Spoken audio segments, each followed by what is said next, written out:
right, what's going on, everybody? For Cryptocurrent, I'm Stephen Miller. This is my co-host Chris Corneros, and we are live, ready to bring you some of the best from what's going on this week in the world of cryptocurrency. We've got a great show ahead. We've got a great segment of buy, seller, hodl, where we take you through two of the quick news stories and whether or not we think it gives you a buy signal, a sell signal, or a hodl. We'll then go into one of our favorite segments on the show, Two Bulls, One Coin. And then lastly, we're going to wrap things up with some of the biggest news and what to watch for this weekend. So let me start off by asking Chris, how are you doing? What's going on with you? I'm doing great. As you like to say, it's another beautiful day in crypto land and a lot of exciting news coming this live stream. That is for darn sure. Oh, yeah. Well, look, why don't you start us out this week? I know you've got a really big piece on helium that you wanted to get into. Oh, yeah. So, first and foremost, let me just pull up this window right here. As y'all can see here, this is a very big announcement coming out of the Helium network. They partnered up with the Microsoft Azure IoT Hub.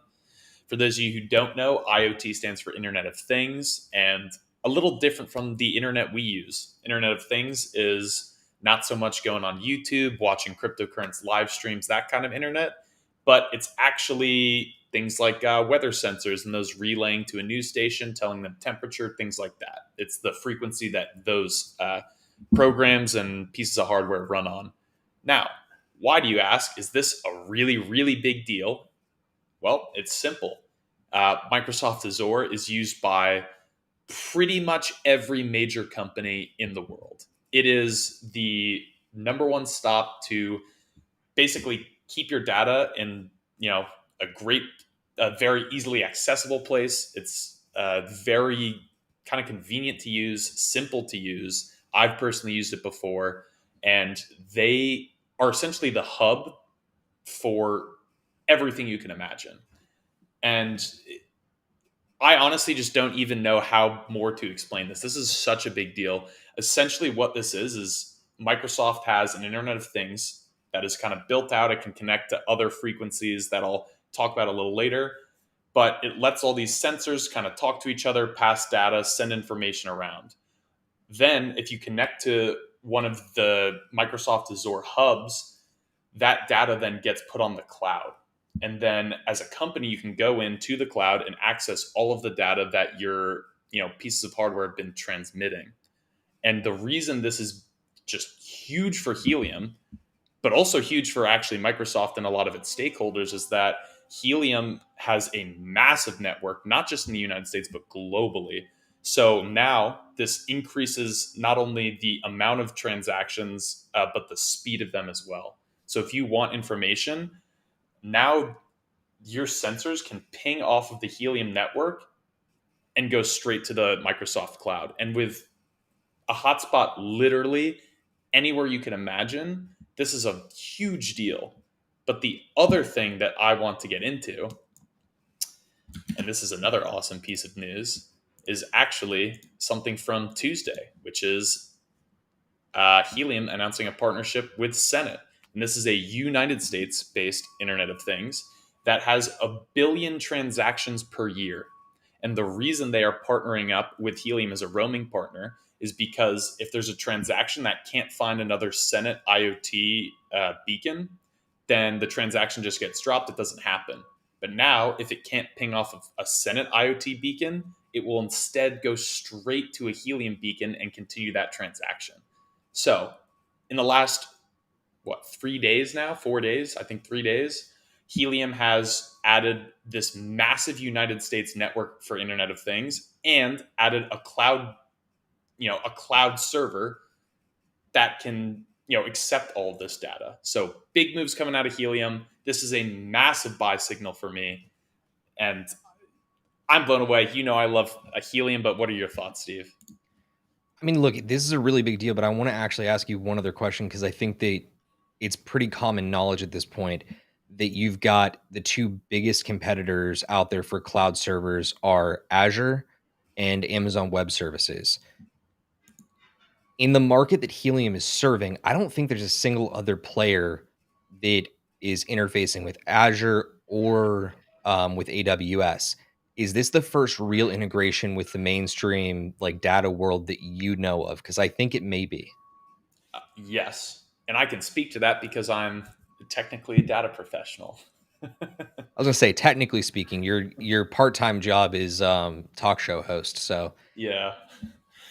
So yeah, as far as I know, this is the first major integration with Azure, which is insane. If you think about it, yeah. like Apple's iCloud, they don't have any major integrations like this. AWS does, but they're all tailored specifically to certain companies. This isn't like a widespread thing. And that's for me the big deal, right? Like this Mhm. is Microsoft more than it's some insane percentage. It's like 70% of computers globally run Microsoft. So a company that essentially has access to the software behind all of, everything has just partnered up with Helium. So this is to me not just a big deal for the Helium network, but it's a big step for crypto because that is a true blue chip company. Not like Facebook trying to create their own crypto, but this is a blue chip company partnering with an established blockchain project that is aiming to create a truly decentralized solution. And I could go on talking about Helium forever, but I want to know, Steve, are you buying, are you selling, are you hodling this news? So we've been through like a number of different signals on Helium through the last like 6 months, and I've got to say this is probably the best one that I've seen so far. And normally in this world, you are supposed to be buying the rumor and selling the news. This flew so under the radar, like some of the other news stories that we're going to tell you about later on in this stream, that I'm very convinced this is a buy signal. Um, there again, there's no other commercial player that's interfacing with crypto this way. AWS, I believe, has something to the tune of like 60 to 65% of the market share in terms of overall server base. But again, we're talking about commercial use here, not just mass adoption from the public and consumer side. So to me, I see this as not just a big opportunity in general, but this is where blockchain actually has an opportunity to make a massive difference. Because in the lives of you and me, Chris, it's not going to change the game. It's going to change the game way further behind the scenes in the companies that we interface with. So I'm really encouraged. I think it's a buy signal. I already know you're buying and you're going to buy Oh yeah. anyway. And honestly, kind of building off of what you were just saying, you're completely right. Like the biggest news in this is all of the companies that use like the Azure Cloud Hub, Mhm. they can now access the Helium blockchain. Their information will be moving along it if it can't find the right beacon. Yeah. And that to me is wild. And I know for certain that a large American auto manufacturer happens to use Azure for a lot of their data. So this is a massive step forward. This is incredible news. And again, I don't know why more people don't talk about Helium. Well, look, I'm sure that in the next couple months, more people are going to. And I think the one thing that's actually still holding them back is the exchange accessibility factor. The second that Helium ends up finding its way onto a Coinbase, or I actually think I think it is trading on KuCoin, but maybe not Binance, or am I thinking Kraken? One of them. Uh, it's I know for certain it's on Binance, and I think it's also on I think it's on. CX as So, well. so it's on there. Then it's available on KuCoin, I believe. It's not available on Kraken or Coinbase yet. So we'll see how that develops. But again, it's starting to capture enough of the market that I'm convinced like we're about to see it take off. But let's move into our next story. Our next story today for buy seller hodl is this lovely gem on Robinhood. So again, just to verify, because there have been some fake news stories in the past and even in the last week or so, this is not one of them. This is through a verified source, which is Reuters. And they basically came out and said, effective 2 days ago, that Robinhood is going to be rolling out its crypto wallets.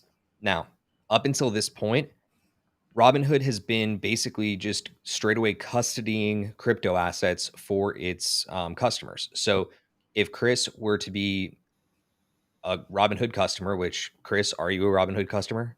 Nope. Perfect. So, if you're a Robinhood customer, you would be able to go buy your crypto assets. So your Bitcoin, your Ethereum, your Litecoin, the major cryptos through Robinhood, and it would show up in your account that you have that amount of crypto, but it's not actually yours. It's not like you actually are holding and cut and self custodying those assets. But because that's been one of the biggest criticisms of Robinhood to date, they've decided to start rolling out their own crypto wallet platform. So basically, in early 2022, they're planning on rolling this out, but have already started beta testing it. And I think that you can actually go up to their site, and again, if I'm not mistaken, you can like put your email in to get on a list to test their software. Um, I am a really big proponent of self custodying your assets unless you plan on immediately exchanging and like trying to stay extremely liquid with those assets. That's the only case in my mind where you should have your assets on an exchange. But again, if they're going to roll out a crypto wallet, that means that immediately their customers are able to self custody those assets that they trade. So, Chris, at large, you know how much of a critic of Robinhood I am. I know that you're not particularly a fan of it. Do you see this as a game changer in the space that now we're starting to see them adopt more, call it regular or mass policy that most people, uphold? I I think it's a very positive indicator, but cautiously optimistic is how I would describe what I'm feeling, because at the end of the day, it's Robinhood. We've seen how they handle, massive price spikes in the past. And so, yes, they're rolling out a wallet, but, at the end of the day, how much control will you really have over it? We won't know Yeah, until it fully rolls out. yeah, look, it's true. And again, there's a lot that is still in question about Robinhood. There's no secret to that. But I guess my question to you is, if you look at this news and you want to consider it from the perspective of buy, seller, hodl, who do you see benefiting? I see retail, non crypto investors. Still kind of working out an easy phrase to describe those people, but it's something we bring up a lot, right? Like at the end of the day, actual people involved in crypto make up maybe 5% of the global financial market. Most people are more traditional investors. They're going to try and buy into crypto. And we've talked about how it's really complicated. Coinbase is the easiest one to get set up on, but the rest, even something like a Kraken or a Binance isn't available everywhere, even in the US. Something like Kraken, you're going to need 5 different stages of verification before you can really trade and use. But if you have Robinhood, which is backed by institutional investors, creating crypto wallets so you can actually transfer, your assets around, that makes it very easy, even easier actually than Coinbase, to get involved in crypto, because signing up for a Robinhood account takes 5 minutes, minimal verification. You could go in, buy however much Bitcoin or Ethereum that you want, and then you actually own it because it's in a wallet. So I think it really benefits, quite frankly, the people that are probably not watching this live stream. Yeah, and I think that I'll give you one quick thought better there. The people that this benefits, of course, is the crypto newcomer, somebody who is crypto curious, the type of people that we hope to reach. So when I'm speaking to those people, most of those crypto newcomers are not going to be investing super heavily in altcoins, right? It's not going to be that investor who wants to go out of their way to find a micro cap or even a mid cap outside of the top 100 market cap coins. This is immediately going to benefit the customer that's going to buy Ethereum, Bitcoin, Litecoin, and arguably Bitcoin Cash. But I am really sick of people saying that that's even remotely on the table. Um, that's just me personally. But I think that if you're looking at it from that perspective, in the 4 coins it's going to benefit, I would say it's probably going to be a buy, because this is not technically the news. If you're looking at it from the perspective of buy the rumor, sell the news, this is the rumor because the actual platform hasn't yet rolled out. This is just the announcement of the announcement. So I would tell you this is more of a buy signal for the big four. I think it supports that thesis that we're going to see bigger mass adoption and growth throughout the back half of this year, or I guess the final quarter of this year, because we're already well into the back half. But either way, that's going to wrap up Buy Seller Hodl for us this week. Again, I'd like to remind you guys, if you found Buy Seller Hodl enjoyable, entertaining, educational, do us a favor, make sure that you hit that subscribe button, press the like ever so gently for us. Let us know that you're enjoying the content and that it's actually teaching you something. Or otherwise, you can also click that bell and make sure that you're getting notifications anytime that we're putting up new content. As you probably see up across the top bar, we do new interviews here on Cryptocurrent every Monday and Thursday with Richard. And then every Tuesday and Friday, we're live streaming here at 7 p.m. Eastern. So you can always find us here, mark it on your calendar, schedule that reminder. We'll be here for you every single Tuesday and Friday, and then new content through interviews every Monday and Thursday.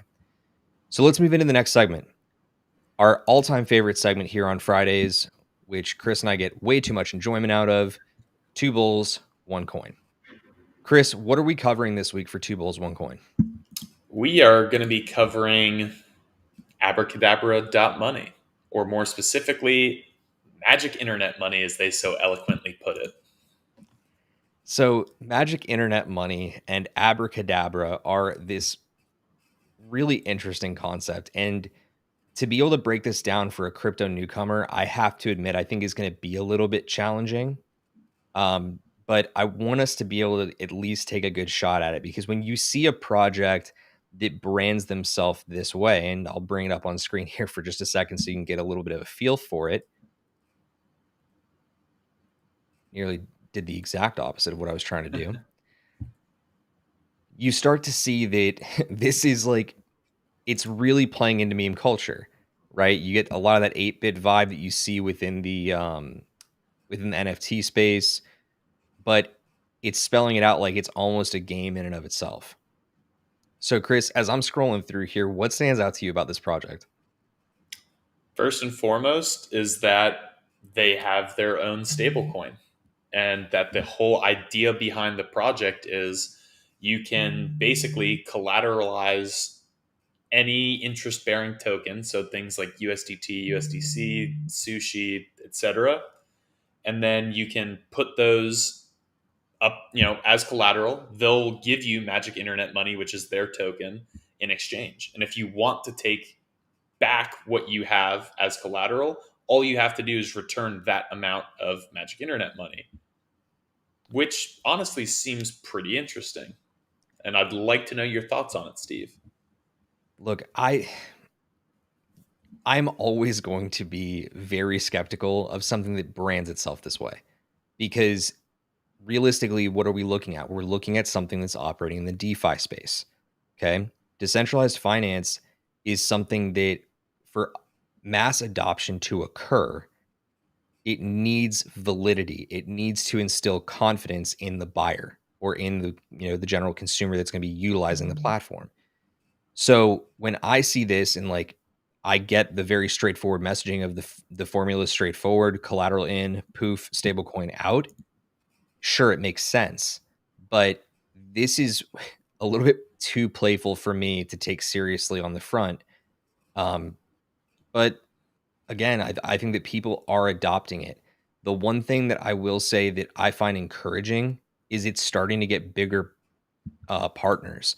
There is a very, very significantly funded project called Olympus DAO that rolled out in the last couple of weeks, or at least started getting mainstream attention in the last couple of weeks. And they've already announced that they're partnering with Abracadabra. Now, does that mean they're going to be a long-term winner? It's way too early to say. But from a very base concept level, I'm at least reassured. I think that there is something to it, but I want to dive in a little bit further with a little bit more of your guidance. So I'm going to go ahead and take my screen share off, bring you back up here, Chris. Chris, when we look at this project, do you get any type of vibe from it? It's like, I guess, optimistic. What the vibe I get, actually, and I've been thinking about this a lot since I saw the project for the first time, is it is eerily reminiscent of the first coin we ever discussed in Two Bulls, One Coin, which is Pickle Finance. It's eerily similar. in that you stake your assets and then you are given in return, the pickle coin or whatever it was called back. The difference here, though, for me, is that Pickle Finance was incredibly transparent in the ranges of APY you'll get, the length you need to lock it in, as well as how many people have been staking, etc. What I'm not as optimistic about is how vague Abracadabra is. There's no mention of the team behind it. Um, there's no mention of the rates you'll get, even though they want interest bearing tokens. And so to me, it kind of comes off as like a little bit of a get rich quick scheme for the team behind it because they want interest bearing tokens as collateral, probably so they can go and stake those and get a return on them while you have magic internet money instead. So for me, there is one thing that I kind of come back to, and I always fall back on this, regardless of whether you're looking at a project that's questionably a shitcoin versus, you know, something that has a ton of promise or like has a really solid white paper. I always am looking for those details that you were talking about with team, but I'm also looking for the tokenomics model. And fortunately for people that visit the site, if they were to scroll all the way to the bottom, they would find a Git book, which is basically a quick um, documentation center for the project. And in their Git book, they spell out their tokenomics actually very effectively. Frankly, it's extremely easy to understand. But beyond that, I almost get to the point where I forgive the fact that their team is completely absent. Okay. And I'll spell this out for a second.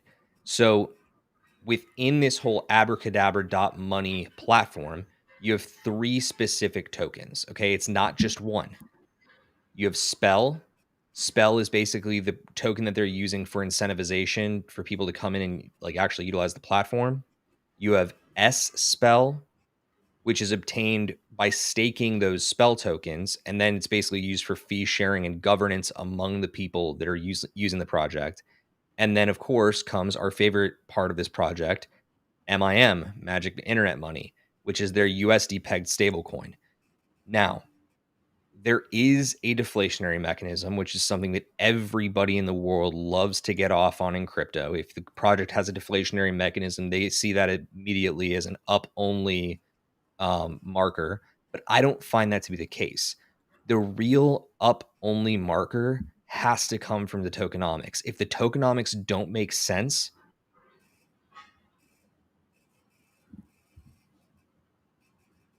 there is no up only.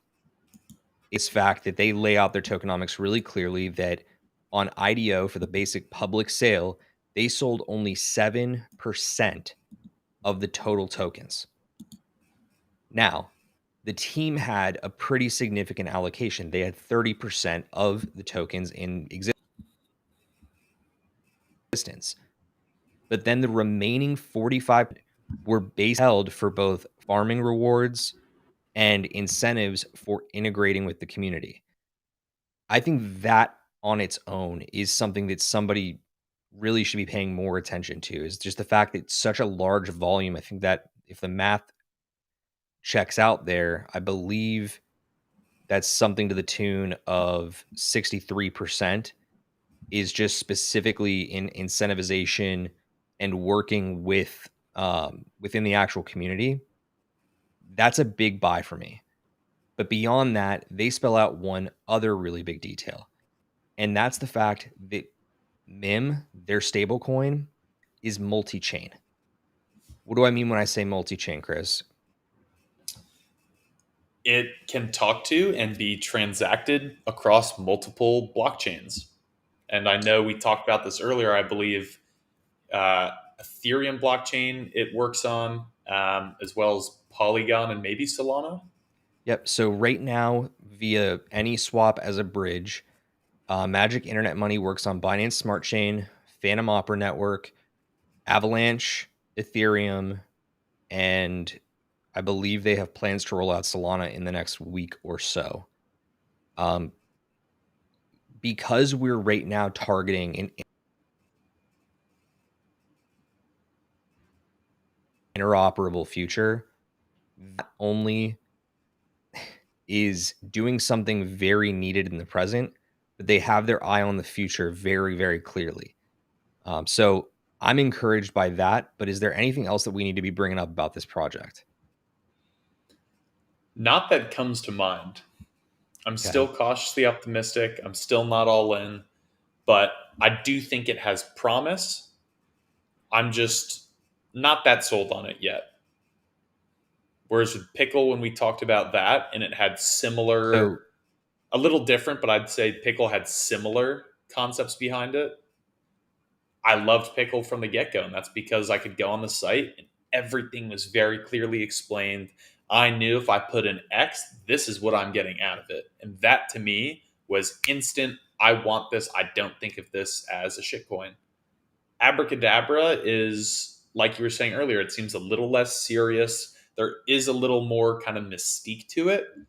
But to another one of your points, the tokenomics are fantastic. It operates on several blockchains, and I think that is very promising and definitely something to consider. So, one of the more risky coins for me, but not one that I would ever completely rule out. So, first and foremost, if you're noticing that we're freezing a little bit, we're sorry. We are having a little bit of an internet technical malfunction going on intermittently here. But what I will say is, from my perspective, I agree with Chris 100%. I think that this project has something to it. I just wish there was a little bit more transparency. So, consider this not necessarily us calling out Magic Internet Money or the Spell token as shitcoins. Take this as a case study in what you need to be researching for your next big research push when you're looking into another coin, because that's what we're doing here is we're establishing whether or not through basic research you can determine if a coin is worth your time or if it's worth somebody who invests in Dogecoin's money. um, but that's going to wrap it for us this week. I'm going to go ahead and say this is not a shit coin, but it very well may turn into one by the end of it. Who knows? Awesome. So, Chris, before we move into our big news segment of the day, I want to go ahead and remind everybody to make sure that they're following us on socials. You see our socials across the top banner of the screen. You can find us on Instagram and Twitter through those handles, but you can also find us on Facebook, and I believe we are also right now trying to boost our presence on Discord. So please join us through there. We'd love to have you joining the conversation. And of course, you can also join us on our private Telegram channel. So if you decide that you want to join our Telegram channel and get immediate feedback from us on a daily basis, just send me or Richard a DM through Twitter and we will add you immediately. But we have a lot of really great content going on there. So let's go ahead and carry this thing forward and move into our big news segment of the day, Chris. The big news segment of the day that we wanted to focus on is Bitcoin and Litecoin and why you need to absolutely stop disrespecting the OGs. The first big piece of this that we have to bring up this week from all of the news and seeing the aftershock ripples come through is everything that's been going on with China. Chris, give us your quick down low on what's been going on with China and Bitcoin. So, China, actually on September 15th, but it was made public this morning. Well, I should rephrase that. It was made more public this morning because it actually was already announced on September 15th, but it was posted everywhere online today that China's banks actually, I believe, came out and said it that Bitcoin and Ethereum, if you make any transactions with them, it is illegal in China, and it freaked people out. Except the people that freaked out are kind of new to crypto. And what they don't really realize is China has made this announcement every single year. And if you remember, up until about 6 months ago, China also happened to be the largest Bitcoin mining hub in the world. So, obviously, this isn't something to get too scared about. What I will say, though, is it does fit the bill for what China wants to do. And especially with them trying to roll out the digital yuan, it they're basically trying to say, fine, you want to get involved in crypto, okay, we just want to be in control of it. which is what China likes to do. They're a country that is theoretically communist, although I'd say they lean more capitalist, whether they admit it or not. But they really like having control of as much as they can. And a form of currency is one of those things they like controlling. Look, I am very, very read into this story at this point, and the fact that it's gotten to where it has in terms of how the public is adopting it and how the public is taking it into account in their trading decisions, I think is just a little bit past erroneous. People need to understand that this is not the story of the day. China, I mean, Chris literally said it, but if you go back and you do the digging, you'll see that it's almost like they have scheduled FUD. Like September is the month where China decides that it wants to ban Bitcoin again and ban Bitcoin again. And I can tell you, because I saw the memes earlier today, and the memes are fantastic. There's a 9-frame image that basically shows the years of like 2016 through 2022, and we're smack dab in the middle, or sorry, 2026, and we're smack dab in the middle. And on every single frame, it says China bans Bitcoin, China bans Bitcoin, China bans Bitcoin for every single year. And it's true. It's not just a meme. So people need to move on from the whole China narrative. If they don't want to be in, don't let them be in. The fact that we've moved so much of the hash power from Bitcoin miners outside of China at this point is a miracle. It's a godsend. But I've heard from another like semi-connected source to these types of stories. They may be banning it for public consumption because they want the power, but you need to go one step further. The Chinese government has an absolute stockpile of Bitcoin. Okay. They're sitting on it. The US government is sitting on it, but very few people or institutions for that matter are disclosing it. That's the stuff that's going on behind the scenes, and why I'm convinced that we do not need to be paying attention to this absolute BS. But more so, if you see a country that's trying to suppress Bitcoin, understand that there's one thing above all else: they're suppressing freedom. And in my book, that makes you a villain. So I'm done with this whole Chinese narrative, and we need to move the hell on from it. Um, One thing I will say, and to me this is just outright ignorance, is everyone outside of China spreading FUD about this and freaking out about how, oh, you can't use Bitcoin in transactions there. They made it illegal. That's a big deal. It means the value's less. It actually isn't. Because if you go to China, you know that every single person there does all of their financial transactions over WeChat. And WeChat is never going to allow Bitcoin on there because the government isn't going to like it, right? They want to use the yuan because if you don't, it devalues their own currency.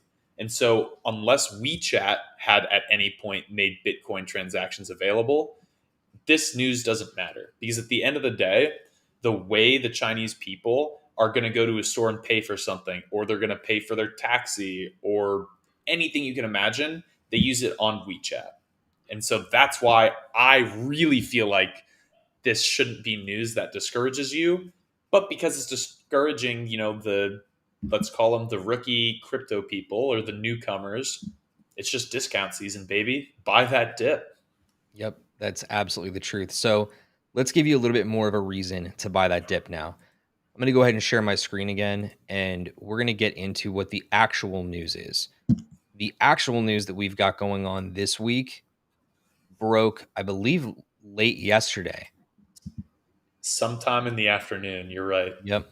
And it was that Twitter has officially made Bitcoin tipping available to all iOS users in its first beta run of Bitcoin and Lightning Network integration.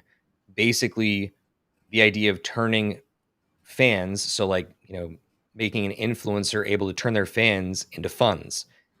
Granted, it's a little bit of a messed up internal marketing view of it, but ultimately, it's about turning Twitter into a hub for creators. That's the big play here. To be able to then monetize further within what they've got going on in their own influence funnels.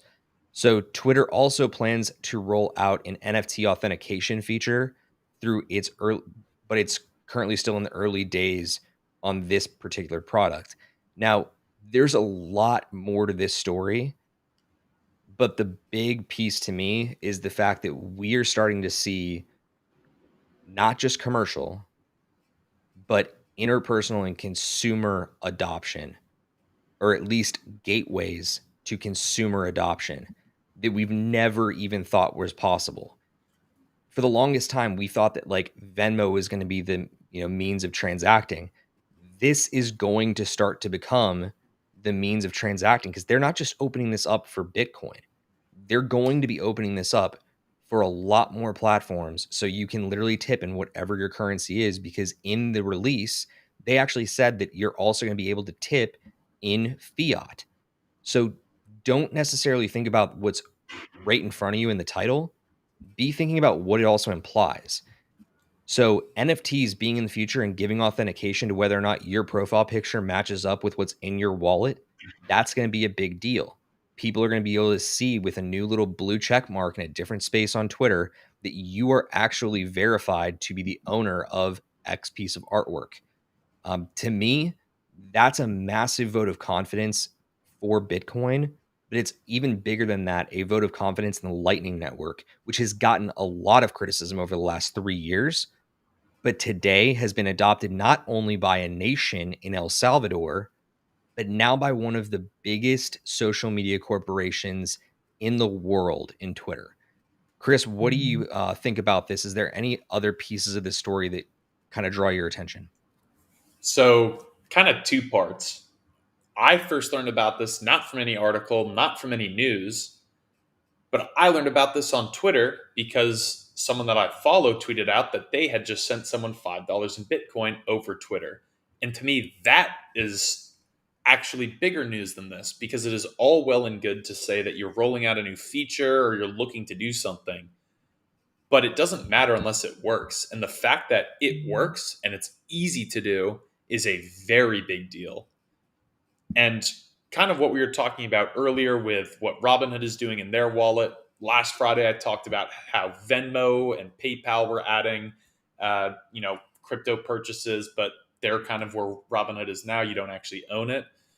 To me, the bigger news, even more than that it works or that they're rolling this out, is the fact that a social media platform in Twitter has better peer-to-peer crypto payments than any of the established peer-to-peer payment services. That is wild.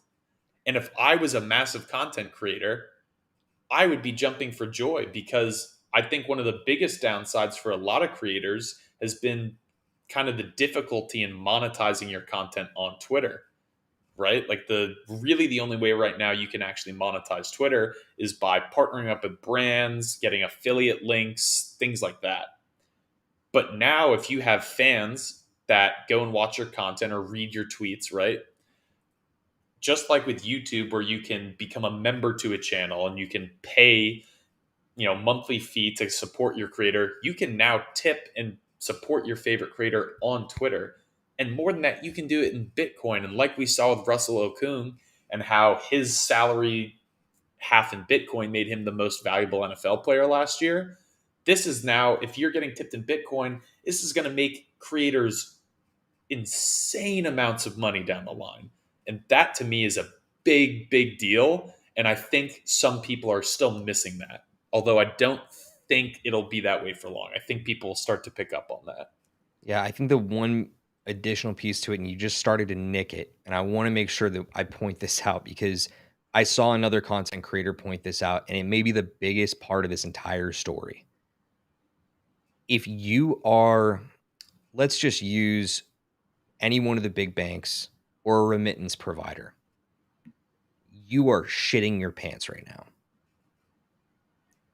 Like, if you are in a consumer position and you need to send somebody money or just general funds, there is no reason there's no reason at this point to be using something like Western Union. None. Why would you go through paying all those fees, dealing with the BS of having to wait 2 weeks for a wire to go through when you can use Lightning Network through Twitter that literally will show up in your Bitcoin wallet in minutes, not hours, not days, not weeks, minutes. So Twitter may very well become the very next biggest remittance provider when it comes to global money transfer. That's crazy. I mean, to think that we're saying that about Twitter, a company that was getting crapped on in the media for being the weakest social media platform, what, like less than a year ago, even up to 6 months ago? Oh yeah. I mean, to me, right, the thing that I want to think about is the banks obviously are freaking out, have been for a while. PayPal was the first to get them to freak out. Then you have Venmo, Cash App that are coming along. They basically have started to kind of make wire transfers irrelevant and archaic. But even apps like Cash App and PayPal and Venmo, they have a lot of issues where if you receive too much money, a lot of times they will put a freeze on your account and make it impossible for you to get those funds out. And for a lot of content creators, I know PayPal especially, if someone donates to your live stream, they can actually, create a chargeback for that because PayPal reads it as a transaction, not as a gift or donation, which is what it is. If you do this on Twitter and it's strictly peer to peer like this, and it's not just crypto, but also fiat, that's actually a superior way of sending money. Say, like you're in school and you need, money for groceries or something, and your parents want to send you money. Twitter is actually going to be the best way to do it because it'll be faster than the others. You have no worry of ever being locked out of your funds, and you don't have to, argue with anyone. And again, And that goes back to yeah, the Robinhood article, right? That's the big thing that we want you to take away is that you don't need a bank to custody your assets anymore. In this situation, if you have a Bitcoin wallet and you want to put your funds into that Bitcoin wallet, you can custody your own assets and not have to worry about moving, your funds between different providers or getting locked out of your accounts. When you custody your own assets and you go bankless, it's up to you.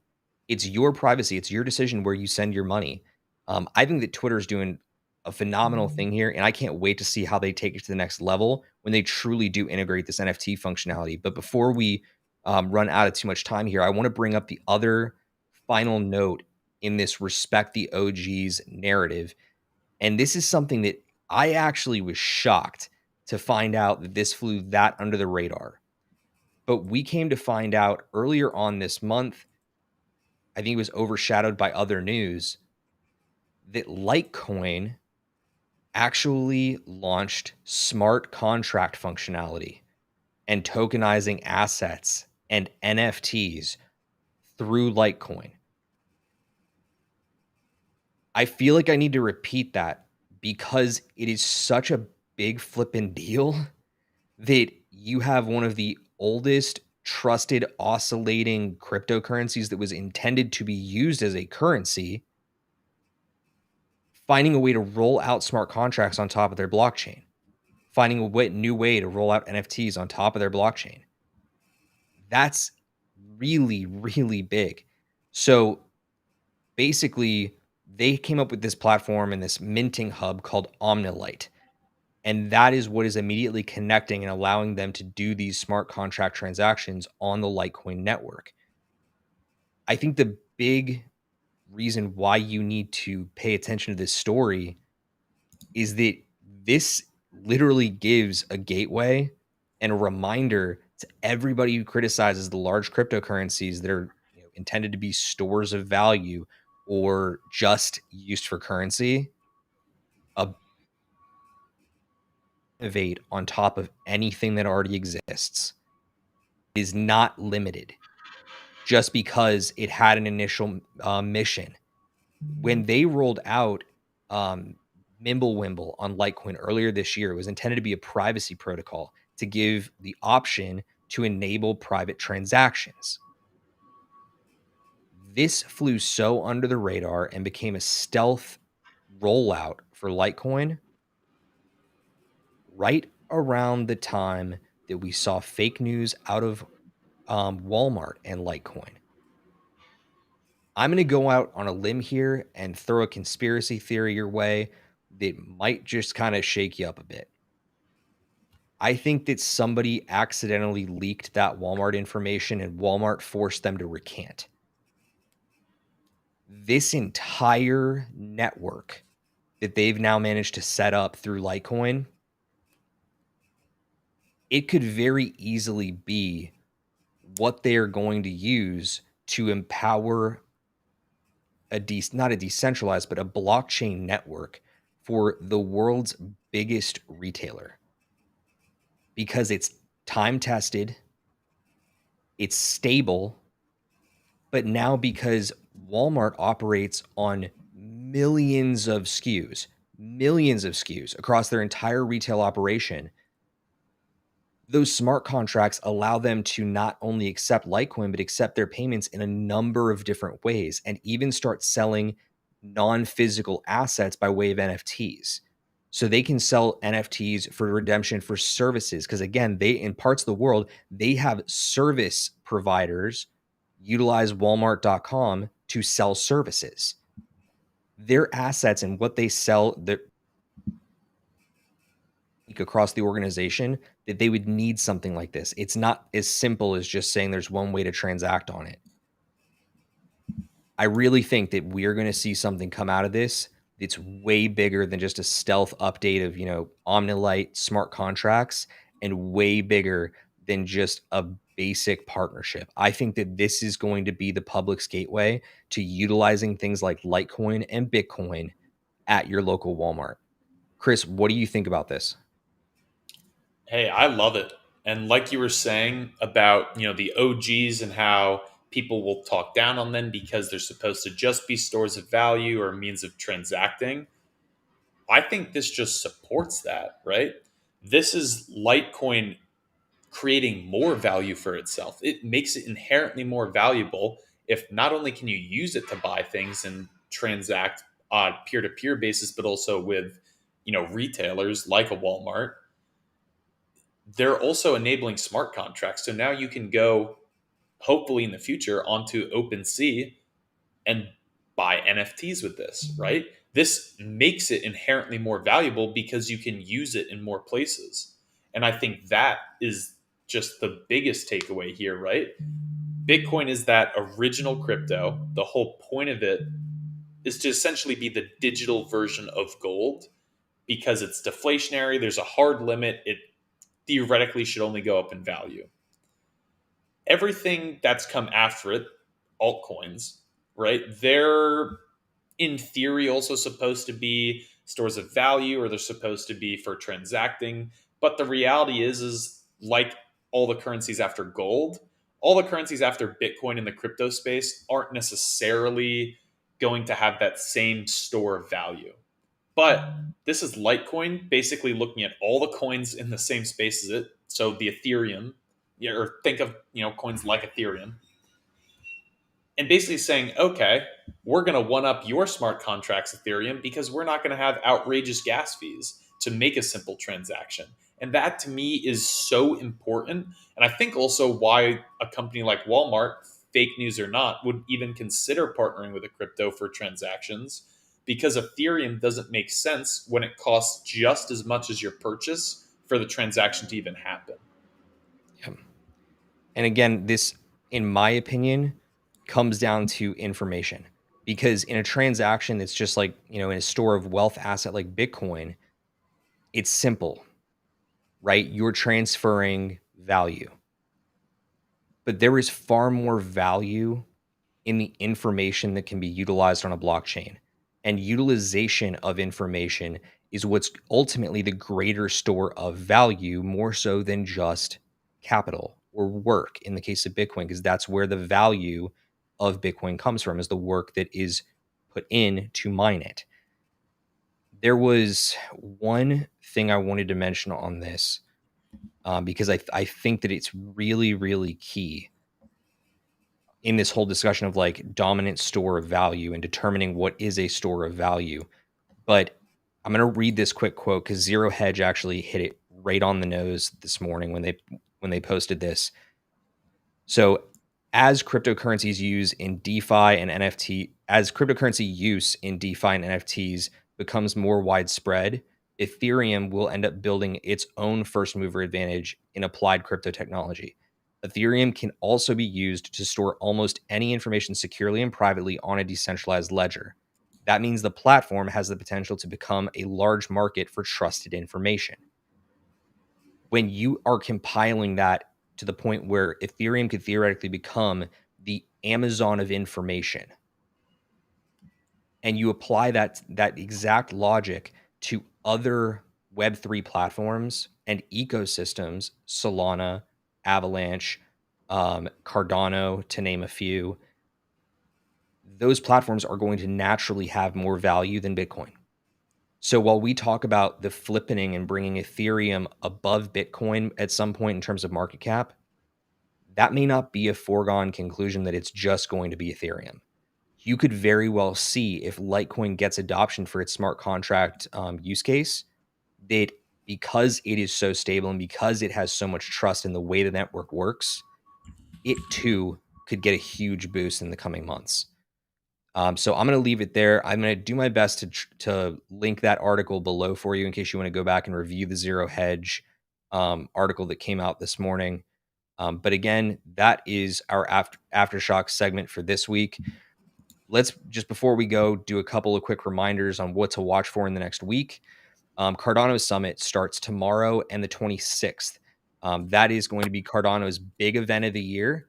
If you thought Alonzo was big, get ready, because Charles Hoskinson is giving the keynote at 10:45 a.m. Eastern time on Saturday. And So there, tomorrow morning for everyone watching. yep, if you're tuning in on Friday, and in that case, whenever you're tuning in, it may be in the past, it may be in the future, who knows? But the point is that in that event, there is going to be some really big news dropped.